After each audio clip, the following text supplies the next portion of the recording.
Hello, soldiers. Welcome to another episode of Soul Mission, where we believe that each of us has a profound purpose waiting to be unlocked. I'm your host, Aya Daniel, and if you've not done so already, go ahead and give Mission of the Soul a follow on Instagram so you can follow our soulful journey. Today, we are honoured to introduce a very special guest whose journey from former police officer to SWAT hostage negotiator to cancer survivor and author of Sustainable Excellence. They join us to delve into their incredible journey of embracing life's challenges and turning them into forces of growth and incredible success. So prepare to be inspired. As we always say, empower your soul and ignite your mission. Your journey starts now. Welcome, Terry, to Soul Mission Podcast. I am so glad to be with you today. This is going to be a lot of fun, and I'm looking forward to it. Definitely. So good to have you back here and to be speaking again. It's been a while since we last spoke, but your journey was one that definitely really stuck with me when we did initially speak. And after doing, a lot of background research and reading into your book and more about your journey and what you've been through and the trials and tribulations, it's a story that I do want everyone to hear and learn from. So I'll start kind of growing up. I was born on the south side of Chicago, one of the largest cities here in the United States. I'm the oldest of three boys. You can't tell this from my voice or looking at me, but I'm 6'8" tall and actually went to college on a basketball scholarship despite having 3 knee surgeries in high school. After college, I moved home to find a job. I'm really going to date myself now, but this was long before the internet was available to help people find employment. Fortunately, I found that first job in the corporate headquarters of a fast food chain in their marketing department. That was the good news. The bad news was I lived with my parents for the next 3.5 years as I helped my mother care for my father and my grandmother, who were both dying of different forms of cancer. Professionally, as I said, started out in fast food marketing, and then I went to work for the hospital that took care of my father and my grandmother. Then I made the major pivot in my life. As you mentioned, I became a police officer. Part of what I did during my law enforcement career was I was a SWAT hostage negotiator. After that, started a school security consulting business, coached girls high school basketball. But for the last 12 years now, I've been battling this rare form of cancer, this rare form of melanoma. And then I guess just finally, my wife and I have been married for 31 years. We have one child, a daughter, who's a graduate of the United States Air Force Academy and is an officer in the new branch of the military we have here in the United States, the Space Force. Wow. So she's definitely taken in the steps of her father in terms of being in the police force, Air Force kind of industry. That's amazing. That's amazing. And interestingly, so being a hostage negotiator during your time, how long were you a hostage or working in the SWAT team for? I was in SWAT for about 4.5 years. Okay. One fact that I read recently was that there's firstly that you can be negotiating for up to 50 hours. Is that correct? I guess you potentially could. I mean, there were several times where we went for, 5, 6, 7, 8 hours on a negotiation. And you negotiate as long as you feel you're getting the ball to move forward. Yeah. If the person's not talking to you or they won't answer the phone or things like that, then you have to switch tactics and maybe send the tactical team in there to get them. But as long as they're talking to you, as long as you're making progress, we'll talk as long as we need to. And one other thing that I saw was that there's a 94% success rate. So you hostages. I like people who make up words. That's good. The success rate means that you're more than likely to get the job done. It's like this is last resort, and they are 94% likely to get this done, which I think is amazing. Yeah, and we were successful, and I'll just use a round number, about 90% of the time. Wow. But about 10% of the time, and it really was up to the person how this was going to end. I mean, were we going to have to send the tactical team in there to get them? Were they going to end their life? And usually that 10% of the time, the people ended up committing suicide. They ended their life because they knew they were caught. They knew they weren't going to be able to get out of this. And they were probably facing the rest of their life behind bars in prison. And so they just made the decision that I'm not going to do that. I'm not going to live my rest of my life in a 8 by 10 foot cell. I'm just going to end it now. And while that was always tragic, and it certainly was, I never, and I don't mean to sound callous about this, but I never lost any sleep over that. because I knew I had great training, I worked with great people, and I did everything I could to try to get that person out safely. But like I say, at the end of the day, it was really their determination on how this was going to end. That's really interesting. I guess within the police force in general, I think one of the main things when I do watch documentaries based on that is having complete emotional detachment in some kind of way. Otherwise, everything would affect you and you wouldn't be able to do your job properly. I mean, to a point, that's true. But one of the things that we used to use was what we call tactical empathy. Now, and I think you can remove the word tactical from it. We all, I think, should do this. And it was basically we would start out by saying, "Hi, I'm Terry. What's your name?" And a lot of times you don't need to know my name. It's like, okay, what do you want me to call you then?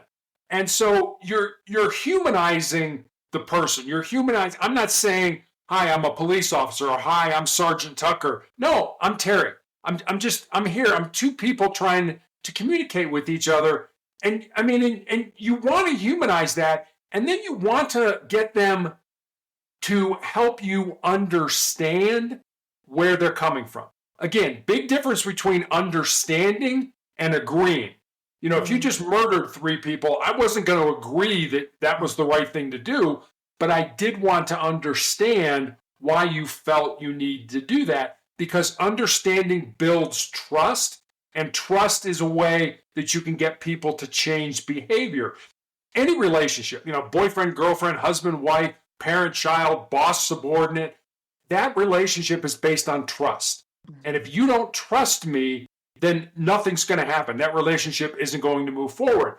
And it's one thing, if you and I have been dating for 3 months, yeah, maybe there's trust built up there. But think about that. If I arrive on the scene and I've never met you before in my life, I don't know anything about you, how am I going to develop that trust? And that's why negotiations a lot of times take hours, because you don't talk about solutions until hours into that negotiation. The first thing you're going to say is, "Hey, why don't you let the person..." No, because you haven't built up trust with that person. And I'll end with this. There were several times where we would be over here talking with the person about something when the real issue or the real problem was over here, but they didn't trust us enough at that point to tell us the real reason that we were here or what was going on in their life. Wow, it's so complex. It sounds very complex. And do they ever tell you, just out of curiosity, do they ever tell you why they're doing what they do in the end? Yeah, sometimes. I mean, sometimes you get to a point where they feel comfortable with you. They feel that they can trust you. I mean, there were a lot of times that people would say to us, "Okay, I'll come out, I'll put the gun down, but you have to promise me that I'm not going to go to jail." And we would have to say to them, "I'm sorry, when you do come out, you are going to go to jail." And then we would try to deflect the conversation to something that was more positive. And the reason we did that, because we never wanted to lie to people. And we never did. We never lied to them about what was going on. And so that, again, is building up that rapport, is building up that trust with that individual. And yeah, you might get a person, hours into it that would say, "I was just so upset with my mother. She was always bothering me. She was always nagging me. And I just had it up to here. And so I shot her." And, oh, okay. I mean, yeah. I mean, I mean, but usually the things that were going on for years. The issues the person was having with another individual or something like that, they were building up over years. This wasn't usually a one-time event. Usually, sometimes it was, but it was usually things that it just, your mother was nagging you for your entire life. And now you're 35, 40 years old and you've just had it, and you snap and you take matters in your own hands. Not a good decision, but it happened from time to time. That's crazy. I remember reading, I was actually watching, I don't know if you've watched it on Netflix, What Jennifer Did. It's about a girl who killed both of her parents, but what the policeman was saying was that in certain states in America, you are allowed to lie in interrogations to get what you want out of them. So I think they lied about saying that there were X-ray visions of the house or something. They could see where she was and what she was doing, and then that helped her, enabled her to confess. So it's interesting that you don't always lie to. Because the first thing I think is to say you won't go to jail. Do you know what I mean? Just come out, you won't go to jail. But I guess there's more ethical ways of doing it and to still get the desired result. You know? Yeah, and there's a difference between an interrogation, trying to get somebody to admit that they had done a crime, and what we were doing, which was, again, trying to build trust, trying to bring somebody out safely where nobody got hurt. A lot of what we did was deal with people who had mental illness. So, if you're going to barricade yourself and take hostages, you're going to go to jail. But there were a lot of times where when we got the person out, they didn't go to jail. They went to the hospital to get the necessary treatment that they needed. So, yes, I mean, there were times as a police officer, I remember I was in the drug unit, and, people would have drugs and stuff. No, well, those aren't mine. Those aren't mine. And we used to lie to them. We'd say, well, we can tell whether it's yours or not, whether you touched that. And they're like, well, how can you do that? And I had this little red light. And so we would take an alcohol swab and we would swab their hands. And then we would shine the light on it. And we'd like, look, see right there? See how that glistens? That means you touched the drugs.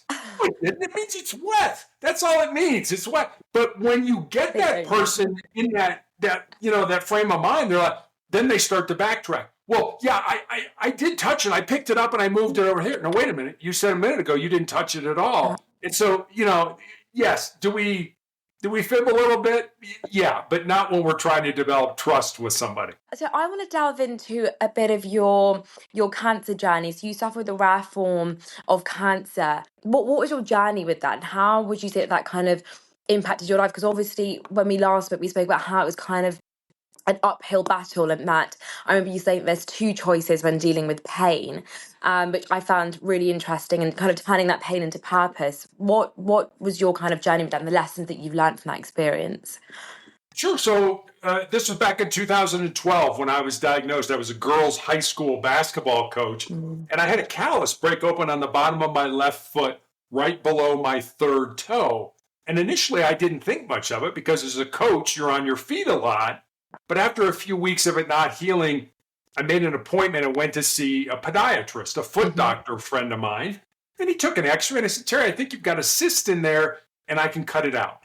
And he did. And he showed it to me. It was just a little gelatin sac with some white fat in it, no dark spots, no blood, nothing that gave either one of us concern. But fortunately or unfortunately, he sent it off to pathology to have it looked at. And then 2 weeks later, I received a call from him. And as I mentioned, he was a friend of mine. And the more difficulty he was having explaining to me what was going on, the more frightened I was becoming. Until finally, he just got to a point where he laid it out for me. He said, Terry, I've been a doctor for 25 years, and I have never seen the form of cancer that you have. You have an incredibly rare form of melanoma that appears on the bottom of the feet or the palms of the hands. And when I was diagnosed in 2012, they told me, you'll probably be dead in 2 years because we have nothing to offer you. We have only surgery. We have no medications, no therapies that we can offer you. And I thought, well, you just gave me a death sentence. Maybe I can turn that death sentence into a life sentence. And that's what I've been trying to do for the last 12 years now. I mean, I can imagine there being a day where you, correct me if I'm wrong, but a day where you thought this isn't going to bring me down. Oh, yeah. I mean, there are days, and I don't, because I still have tumors in my lungs. I'm still treated every 3 weeks at the hospital. I've had multiple amputations. I don't have a left leg because of the cancer and things like that. And yeah, I get down. I feel sorry for myself. I cry. I get into those situations, but I also understand that those situations, those feelings are a choice. You have a choice to feel that way. And when I feel that way, I'm usually looking internally, like, woe is me, this is terrible, I can't believe this is happening to me. And I find a very easy way to get out of that is to go engage with another human being. Go help somebody else. Pick up the phone and call somebody who's also going through cancer. Now all of a sudden your focus is not on you, your focus is on someone else. And for me, at least, that makes me feel better. That immediately makes me kind of get more energy and sort of be more positive because I'm engaging with another human being. I mean, we tend to be our own worst enemies. We listen to our minds, we listen to our brains who are telling us this hurts, this is uncomfortable, I don't like this, stop this. And yeah, your brain's trying to protect you. We all have breaking points, but those breaking points are usually so much further down the road than we ever thought that they really were. And I'll end this with a quick story. So back in the 1950s, there was a professor at Johns Hopkins University here in the United States who did a very simple experiment with rats. And he took rats and he put them in a tank of water that was over their head. And he wanted to see how long the average rat could tread water. And the average rat treaded water for about 15 minutes. And just as those rats were getting ready to sink and drown, he reached in, grabbed them, pulled them out, dried them off, and let them rest for a while. And then he took the exact same rats and put them back in that exact same tank of water. And the second time around, on average, those rats treaded water for 60 hours. Now think about that. The first time, 15 minutes. It's not like, your marriage is going to fail or your business is going to go under or you're going to flunk a test. You're going to die. Your life is going to be over. And the second time around, 60 hours, which taught me two things. Number one, the importance of hope in our lives, believing that things may get better or could get better if we're doing the right thing. And secondly, that we have a breaking point, but that breaking point is so much further down the road. Your body can handle so much more than you ever thought it could because your brain gets to a point where it says, stop this. And if you listen to your brain, you'll stop. But if you don't listen to your brain and you keep moving forward, you can do a whole lot more. That's amazing. And one thing that I kicked onto there was that one of your coping mechanisms was giving back to people, but throughout your whole entire career was all about giving back to people. So I feel like that obviously is very deep within you to give back no matter what, and that's your way of using challenges to make yourself better. Yeah, and I'm reminded of the quote from Mother Teresa, the nun from Calcutta, who said, God never asked us to be successful; He asked us to be faithful. And part of being faithful is serving our fellow man. And I've seen so many people in my life that feel they are born empty. And that when they get out of school and they get into life, whatever that looks like for them, that then their job is to fill up their empty self. They want to get the greatest job and make the most money and drive the nicest car and live in the nicest house. And somehow they feel having all this stuff is going to make them happy and fulfilled. And what I found is it's just the opposite. We're not born empty. We're born full with everything we need to be successful in our lives already inside us. We just need to find it and pull it out. So our job in life should not be to fill ourselves up. Our job in life should be to empty ourselves out with our unique gifts and talents, certainly for the betterment of ourselves, but also for the betterment of our families, of our friends, of our communities, and of our countries. And when you make that change and you realize it's not about what I can get, it's what I can give, it's amazing how much more fun and interesting your life can be. Yeah, definitely. That's a really interesting way to look at it. I think a lot of people struggle to find their purpose in this day and age. And I also think people find their purpose a lot of the time due to hardships, due to failures, or due to something that's traumatic, or due to something that is, life changing. And I do sometimes think and wish that people found their purpose more with ease, but I think a lot of the time it is through going through something and coming out the other end better. And we talk about purpose, I think, a lot of times in the singular, like it's one thing, that there's one thing. And at least in my life, I think it's purposes plural, that there have been purposes that I've done in my life. When I was young, I was an athlete. I felt that was my purpose at that point in time. And then I got into law enforcement. I felt that was my purpose.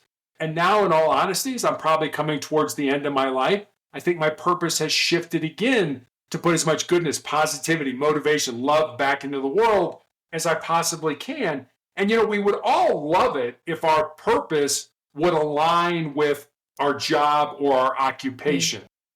That's great if it does, but it doesn't have to. I mean, your purpose could be over here. It's what you do to pay, your job could be over here. It's what you do to pay the bills, but your purpose is over here. It's to be a podcast host or to write or to paint or to be an activist or whatever you feel it is. And I'll end with this. I always tell, especially when I speak to young people, I always tell them if there's something in your heart, something in your soul that you feel you're supposed to do, but it scares you, go ahead and do it. Because at the end of your life, the things you're going to regret are not going to be the things you did. They're going to be those things you didn't do. And by then it's going to be too late to go back and do them. It's definitely something for young people to hear, that is scared to take that leap of faith and do something they love. But how would you say that you navigated? Because when I read into stories of people's lives and how they've gone through kind of life-changing experiences, how do you navigate that? How do you genuinely, like on a day-to-day basis, finding out bad news, coping with that, and then changing that perspective and shifting that perspective? How does that happen?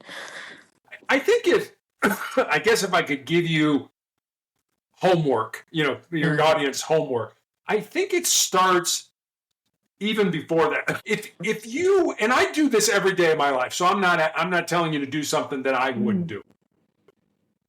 Every day of your life, do one thing that scares you, that makes you nervous, that makes you uncomfortable, that's potentially embarrassing.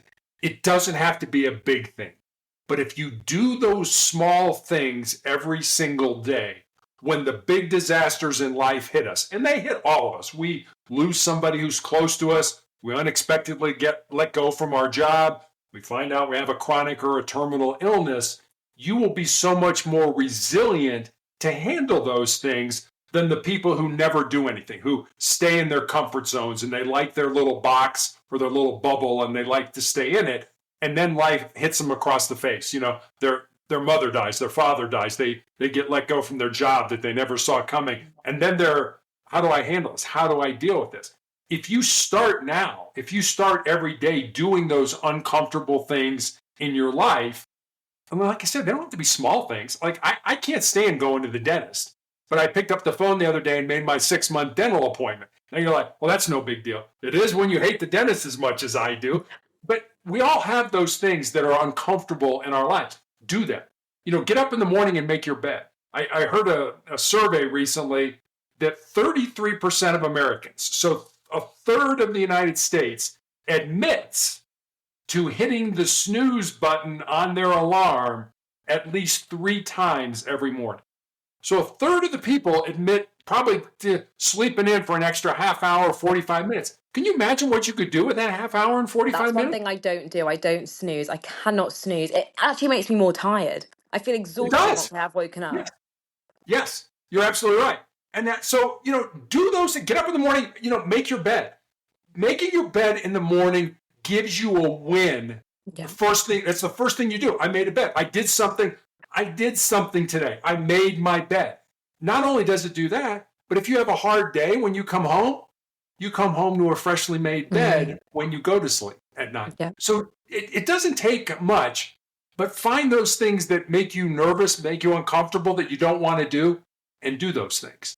And then you'll be able to handle much more resiliently those hard things that happen in our lives.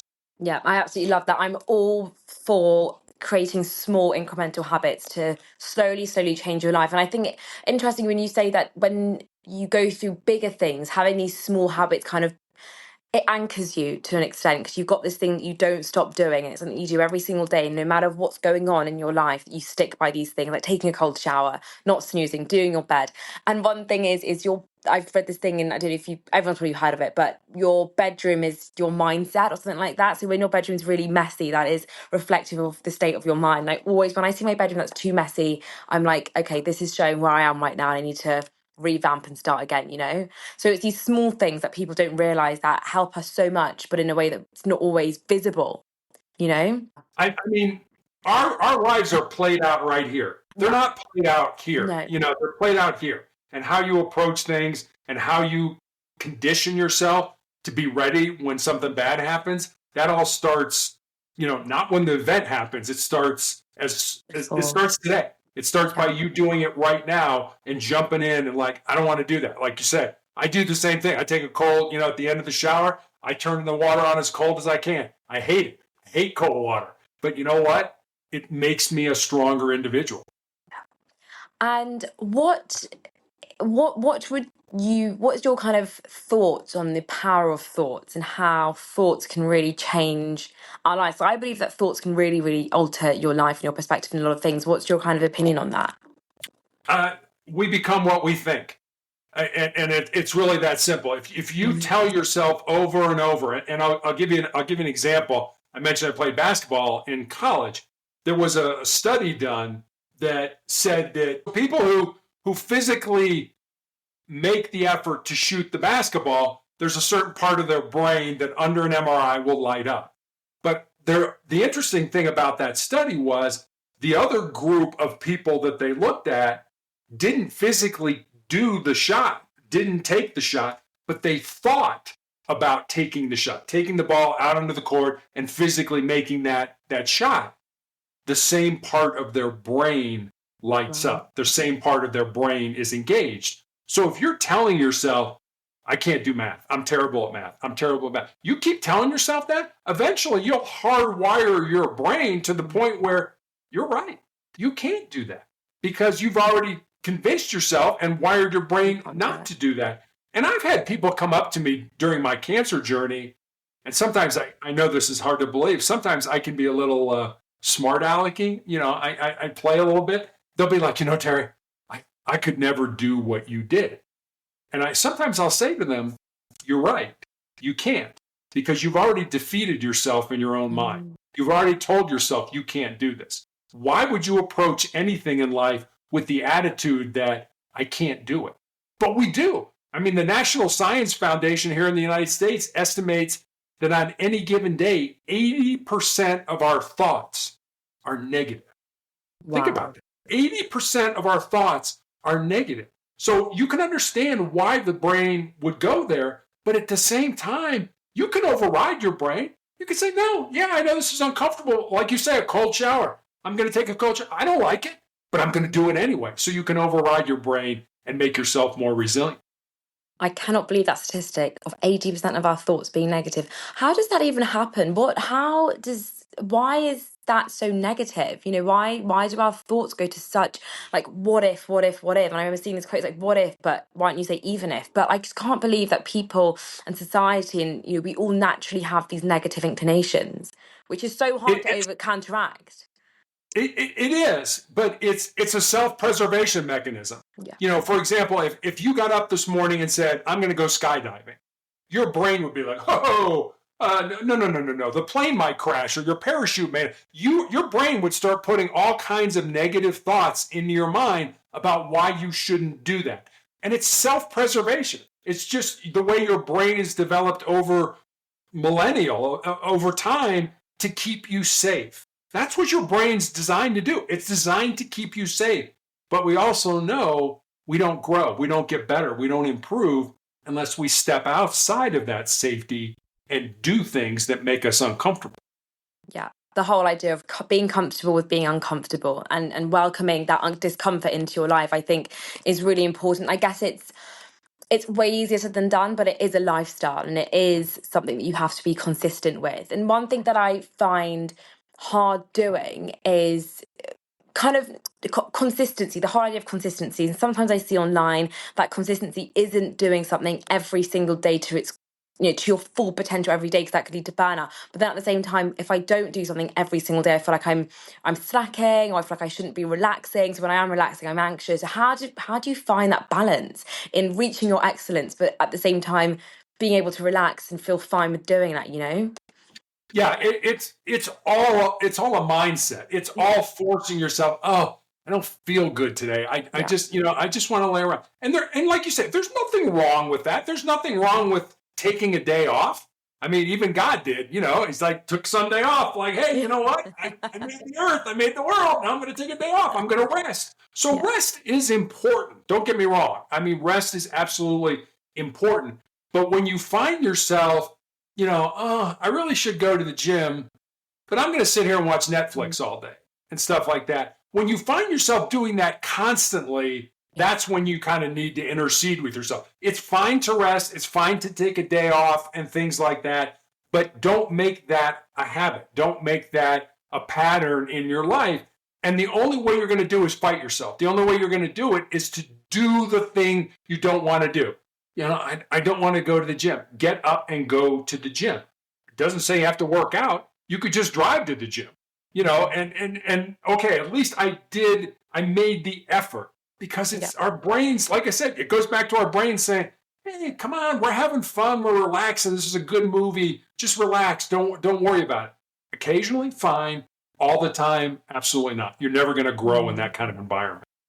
Yeah, definitely. Have you seen the Mel Robbins? She did a TED talk and she said, never give your brain more than 3 seconds to think about something. So if you want to do something, just say 3, 2, 1 and do it, because then your brain it doesn't give you time to procrastinate. Because once you start procrastinating, I think a lot of people can relate with the gym. It's like, hey, I'm going to go to the gym. But it's like putting your gym gear on, getting in your car, going out. It might be cold outside. You don't want to do your workout. So if you just say 3, 2, 1, you just get it done. And it can be very hard, but I think breaking that barrier with your thoughts and your actual mind that's the way to get things done. Yeah. Yes, and so much of our life is predicated on fear. I don't want to do this because maybe I don't know enough, or maybe I'm not smart enough, or what will people say about me, and things like that. And there's a great story. There's a man by the name of Jesse Itzler who owned a professional sports team here in the United States, and he's married to a woman by the name of Sarah Blakely. And Sarah Blakely started the women's undergarment company called Spanx. And he talks about how when she started that company, she had one prototype and $5,000. That's all she had. She was a facsimile, a fax, door-to-door fax sales. We don't even use faxes anymore, as far as I know. And what he said, or the point of his story was, he said, she jumped in. I don't know about marketing. I don't know about finance. I don't know about all this kind of stuff. And his point was, if you wait until everything gets lined up perfectly, he said, I guarantee you somebody else would have taken her idea and run with it. So wherever you are, I want to do this. Jump in. Jump in with both feet. Don't stick your toe in the water. Jump in with both feet and figure it out as you go along. The secret to life is not the objective. It's not the goal at the end of the rainbow. The secret of life is the journey that gets you there. So, you'll look back in 20 years when you start your company as like, well, I didn't know anything about marketing. I didn't know anything about human resources. I didn't know anything about finances. And boy, we really made a mistake here. Or you know what? I was lucky to get that person into the organization to help me. So surround yourself with good people, but don't wait until those people show up. Just jump in and see what happens. Would you say that your mindset and your kind of the perspective in which you look at life now began when your cancer journey began, or was this something that you've always had? Because for me, my mindset only happened when something tragic happened in my life, which you spoke about last time that we spoke, and that's when things really changed. What would you say that was the same for you, or had you kind of always had that perspective? I don't know if I always had it, but I learned it early in my life. I learned it in high school. I had 3 knee surgeries, and I was a really good basketball player, but then I get slowed by these knee surgeries. And I remember when I went back playing basketball after those knee surgeries, I remember my brain was putting all kinds of negative thoughts into my mind.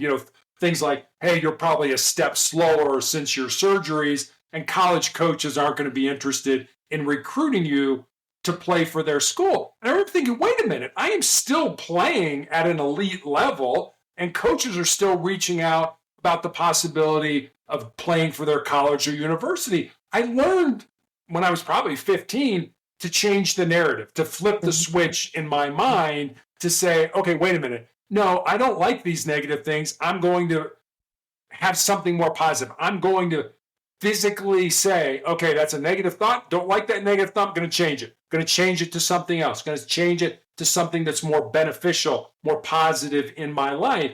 We all have, there's the Cleveland Clinic here, a major healthcare organization, estimates that we have 60 to 70,000 thoughts that pass through our minds every day, most of which we don't pay attention to.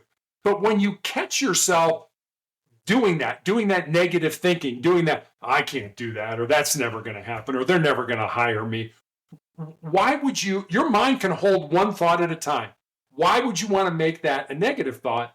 And one of the chapters I entitled in my book was, and I've done this in my life, most people think with their fears and their insecurities instead of using their minds. I know I've done that. I know I've wanted to start something and be like, oh, like I said, maybe I'm not smart enough, or maybe I don't have enough information, or what will people think about me if I fail?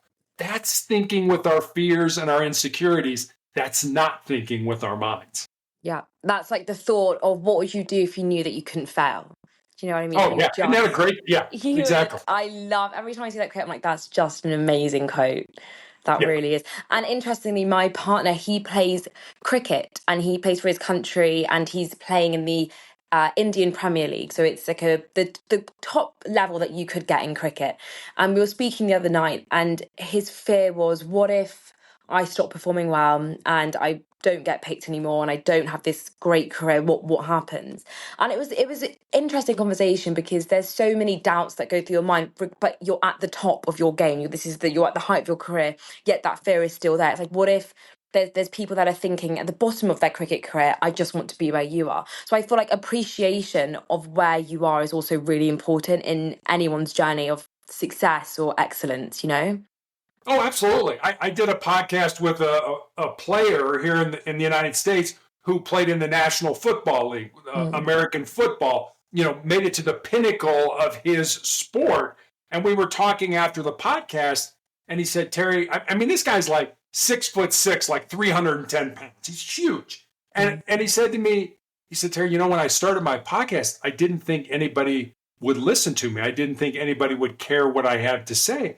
I'm like, Marcus, how could you feel that way? You've made it to the top of your sport. You've made it to the top of what you've done in your life. That alone should be great information that you could pass on other people that want to aspire to be like you. And I just thought, how can this guy who's made it to the top, who's such a large man, have such a small opinion of himself? That he didn't think he could be successful, or that anybody would want to listen to him outside of football. I mean, we all have gifts and talents. Figure out what your gifts and talents are and use those. And if something stops you for, like you say, your significant other, in cricket, it's like, I can't play cricket anymore. I got hurt or something like that. Yeah. Well, what else can you do? It's not the only thing you can do in your life. I guarantee you there are other things you can do. Yeah. And that kind of stems on, and I've never thought about it until you just said it, that everyone has multiple purposes. And I really love that, because I think people get so caught on having that one purpose and there's nothing else that they can do in life. But as humans, we're so intelligent, we're so multifaceted. And I think no matter what life may throw at you, rejection almost in a way is redirection, and hardships are always redirection into different kind of doors and opportunities and things like that we can use to better ourselves. I'd love to talk about your book. I read some of it, and one story that stuck with me was Rocky, the story of Rocky, and how that was all about him not wanting to get up but having to get up, and not wanting to train but having to train, and not wanting to do things that he wanted to do, but you have to do it to get to where you want to be. And it's what a lot of obviously high and top performers do, but it's something that people find hard implementing. What would you say could be actionable steps for people to kind of implement that resilience and that growth mindset kind of into their lives? Yeah, you're right. I mean, I love watching the movie just for that scene, where where the alarm goes off at 4:00 in the morning, and he gets up and he, chugs the 6 raw eggs, and he goes out, and it's dark and it's cold and it's uncomfortable, and he's the only one out there doing it. And that's just it. If you have this much grit, just a little bit of grit, it's amazing what you'll be able to do in your life. And how do you get there? I think you can do it incrementally. I think you can do it step by step, kind of like what you mentioned a minute ago. You know what? I want to develop the habit of going to the gym every morning. Okay, well, what are you going to do? Well, I don't get out of bed. I hit my alarm and I go back to sleep. Well, put your alarm in the bathroom so that you have to get out of bed to turn your alarm off. and lay out your clothes, your gym clothes, the night before, and put your keys and your wallet by the door with your gym bag. I mean, do things that set you up for success. And you, like I said, maybe you just get up one morning and you put your clothes on. You don't go anywhere. Okay, now I've developed that. Now my brain understands how that works. So I get up, I turn off the alarm in the bathroom, I put on my gym clothes. And maybe the next day, then, you put your stuff in the car after you put on your gym clothes, but you don't go to the gym. And then maybe the third day you do the first two, and then you drive yourself to the gym, but you don't even get out of the car. You don't even go in. Yeah. And then the fourth day, you do all three of those things and you go in. So you set yourself up incrementally. You do those little things that set you up for success. You don't have to do it all in, I'm like, kind of just making it all happen at once. Do it incrementally, but as long as you keep moving forward, you will get there eventually. So I would say, if you're really one of those people that I just can't do this, do it in small steps, break it down. It's kind of that old joke, how do you eat the elephant? One bite at a time. One bite at a time. Yeah, definitely. I think people, when you have such high ambitions or you have a goal that you want to reach, you see it as this big, huge, scary thing that's almost unreachable. But one quote that I like is think big and act small. So you have your high dreams and you have your aspirations, but you just take it in tiny steps. And I love that you said to drive to the gym and not get out of the car. That's just hilarious because it's just true. It's just do that slowly. And I remember when I wanted to start waking up at 5 a.m., I would set my alarm firstly at 7, and then I went down by like 20 minutes every day for like 10 days. And you do get there. So I think anyone that's listening to this is to know that it's success or reaching your goals isn't supposed to happen like this, because it won't last that way. It has to be small. And I think that's what a lot of people don't realize. They see it as this overnight thing. There's no such thing as an overnight success, and that's the other thing. You're going to fail from time to time. I mean, maybe you do the first two things and then the third day you don't get up. You sleep in and you let the alarm go off in the bathroom and you don't do that. Oh, I blew that. Okay. Yeah. Well, that's not fatal. I mean, the next day you can get back to where you are. So, and understand that. And there's a great quote by a man by the name of Ernest Hemingway, one of the greatest writers that we've had here in the United States, in a book called Farewell to Arms. He had this line. He said, "Life breaks everyone, and afterward, many are stronger at the broken places." And I love that quote. I mean, think about like you break your arm and they put it in a cast. And when your arm heals where it was broken, it's stronger there because you intensified all the calcium and the minerals and made that area stronger. Same thing's true of your life. Life is going to break you from time to time. It's going to beat you to your knees. But if you can learn from that and recover and move forward, you will be a stronger human being. That kind of links to have you heard of the diamond analogy of diamonds being formed under pressure? Yes. And I did a talk recently at school and was talking to the kids about their exams. And I was like, sometimes the pressure of diamonds, it will push you down. They get pushed by all the mud and whatever, and they're under 2,000 degrees Fahrenheit heat and they turn into these diamonds. And I think that's the way that people, and your analogy as well, of something being broken and then being stronger, is viewing hardships in a certain way. What's your kind of view on hardships? I love hardships. I mean, let me rephrase that. I don't really love them, but I use them to make me better. So, when things come along and it's hard and it's difficult, I'm not, at least anymore. There was certainly a time in my life where I was not like this, but now it's like, what if I could beat this? What if I could overcome this? What would that look like if I could make this happen? And when you start seeing that in your mind, and I always say this, if you can see something in your brain, if you can see something in your mind's eye, it can happen. But if you can't see it in your mind's eye, it's never going to happen. You've got to be able to see it. What does that look like for you? How can I take this ugliness, this bitterness, this hardship, this difficulty, and turn it around and make something good out of it? And that's just we're all creative. We're all, how am I going to do this? Figure it out. Oh, I'm going to mess up along the way. I guess let me end with this. And I heard a guy talk about this. His name was Jeff Wetzler. And he talked about how we look at our lives. He said, we set goals. New Year's Eve, we're going to set goals. We're going to set goals for the year. And he's like, I don't think we should look at our lives in terms of, 6 months, year, something like that. He said, look at your life in decades. And he says, in your 20s, do everything. Make mistakes, screw up, try things, I don't like that. Okay, but you tried it. Do everything you can in your 20s. And then in your 30s, find 2 or 3 things that you can dig into. The things that I did all this stuff, but I really like these 2 or 3 things. And then in your 40s, find that one thing that's in your heart, that's in your soul, that you're supposed to do. And he said, then in your 50s and your 60s, you can harvest from all the work you put in your 20s, 30s, and 40s. I mean, and how many times do people say, oh, okay, I'm 32 years old. I don't have the job I want. I'm not making the money I want. I don't have a significant other. I don't have a family. You're looking at it like I'm 32 years old. It's 1 year. This is where I'm not.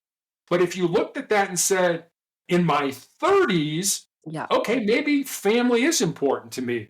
Or maybe I want to be a director or a manager or vice president of a company or whatever it is. Find those 2 or 3 things that are important to you and spend that decade, not just a year, that decade learning and growing and doing those things. And then look at what you're going to do the next decade. Look at your life in decades instead of looking at it in years. Absolutely love that. That makes it a lot less scary, a lot less microscopic. And I think that's definitely something that people should look at their life more expansively, rather than I've got a thing with New Year's resolutions and I don't make them because I don't agree with them. And I think that they don't last and they are a means of mental comfort and mental and temporary comfort.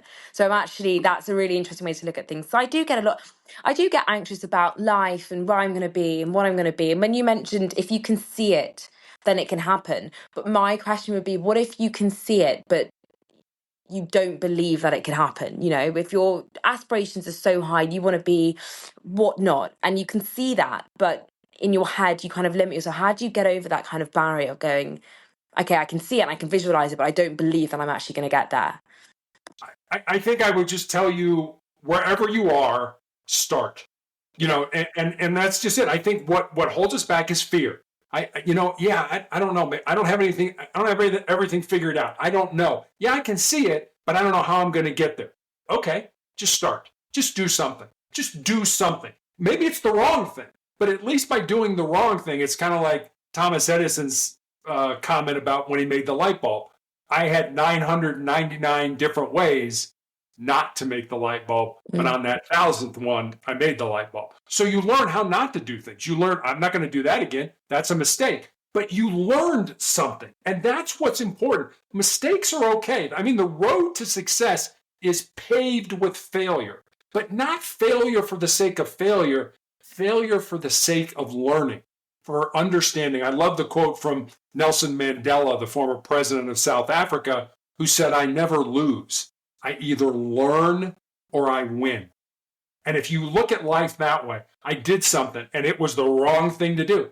Okay, what did you learn from that? Now, take another step forward and apply what you learned to the next thing you're going to do in life. Just start.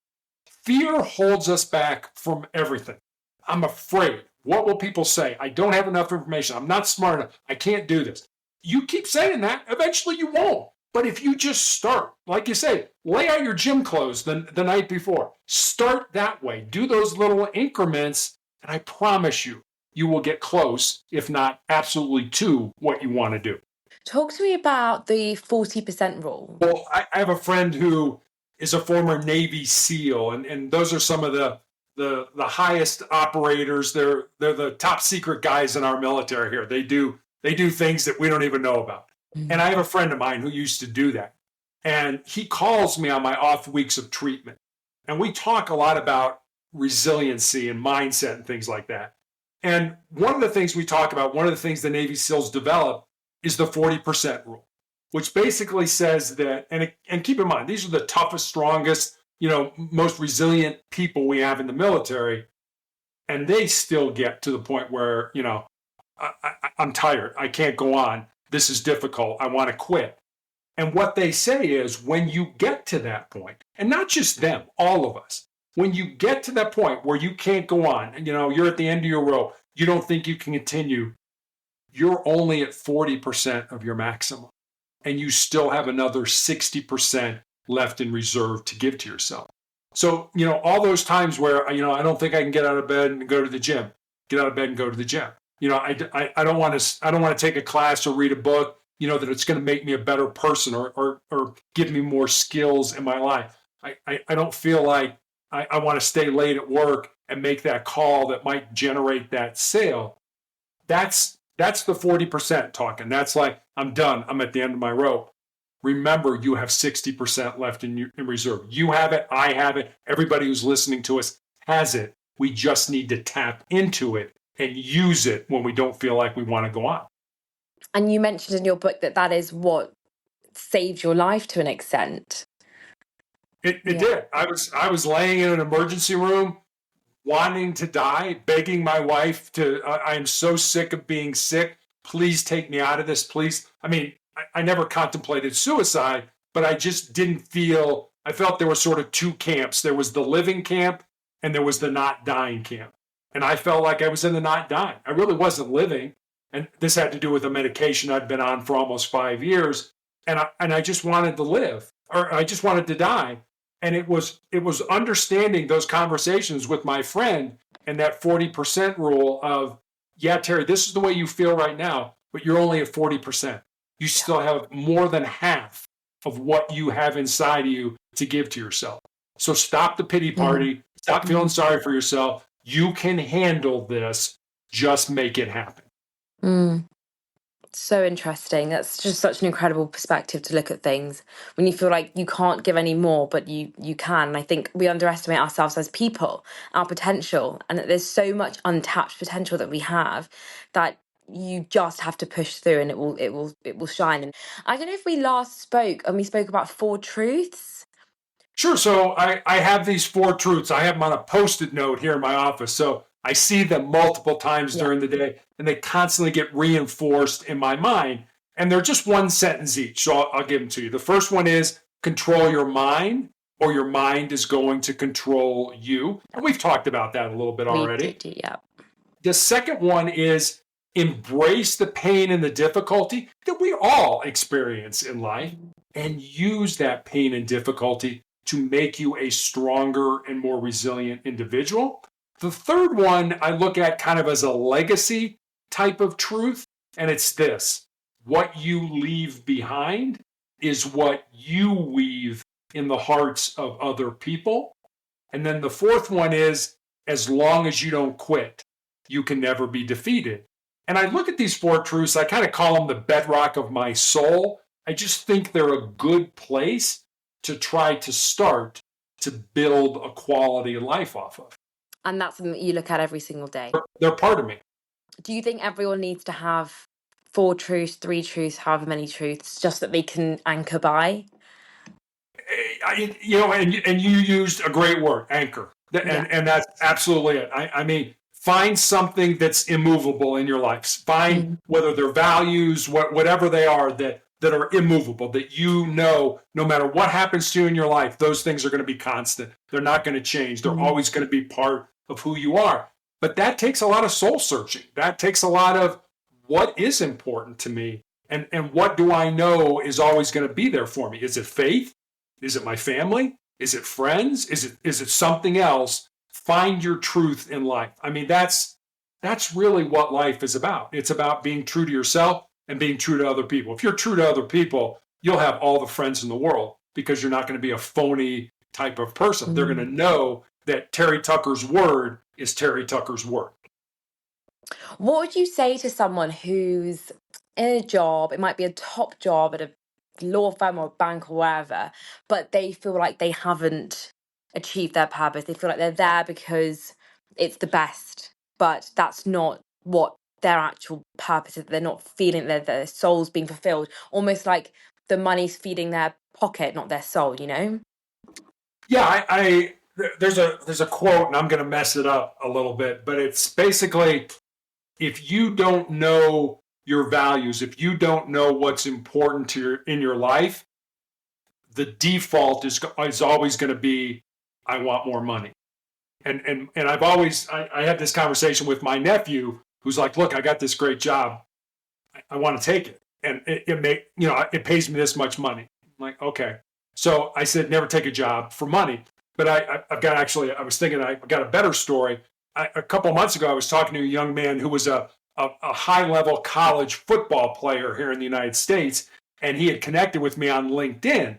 And he said, do you mind if I call you? I'd like to talk to you about something. I said, sure. So we talked. He said, I'm going for this sales job, and I'm meeting the sales manager, and I'd like to talk to you about what kind of questions you think he's going to ask me. And I said, sure, we can talk about that. I said, but let me ask you a question before we talk about that. I said, if you could have one job in your life, one job that was fulfilling, one job that you loved, one job that motivated you to get up every morning, what would that job be? And without blinking, he said, I'd be a high school football coach. Wow. And I remember saying to him, then why are we talking about a sales job? Because you're not going to be happy doing something. He said, because I want to make money. I said, you're not going to be happy in the long run if you're doing a job for money. Every human resources survey I've ever seen in my life ranked compensation or benefits maybe 6th, 7th, 8th in terms of importance. There were more important things. What contribution are you making? How can you make this company better? Are people listening to you? Are you part of the group, part of the team? All those things are more important than money. Mm-hmm. So like I said, if you don't know what your value is, you will always default to, I want more money. And what are some of your future goals or future plans or future aspirations that any projects that you're working on now, any kind of initiatives that you're working on now? So I'm working on a second book. When I wrote Sustainable Excellence, it's a book about success, about what I think, how people can live and generate success in their life. And I'm writing another book that also is about a word that begins with S, and that word is significance. Success is what we do for ourselves to move ourselves forward, to find our dreams, our purpose. Significance is what we do for other people. Mm-hmm. And I think we can be both. I think you can be successful and significant in your life, but I think significance is really what you want to be in your life. One of the nurses who still cares for me when I get my infusion therapy is a former hospice nurse. And for those of your audience that don't know about hospice, it's people who take care of others at the end of their life. It's end of life care. And she gave me this book to read. And the book was called Imagine Heaven. And it's a book about people who have near-death experiences. And there's so much good stuff in it. I mean, one of the things that they found in it is that people that are born totally blind or totally deaf, when they have a near-death experience, they can see and they can hear. Wow. So how frustrating must that be for them? I can't see, I can't hear, but I have this experience and I can see, and then I have to go back into my body and I can't see anymore.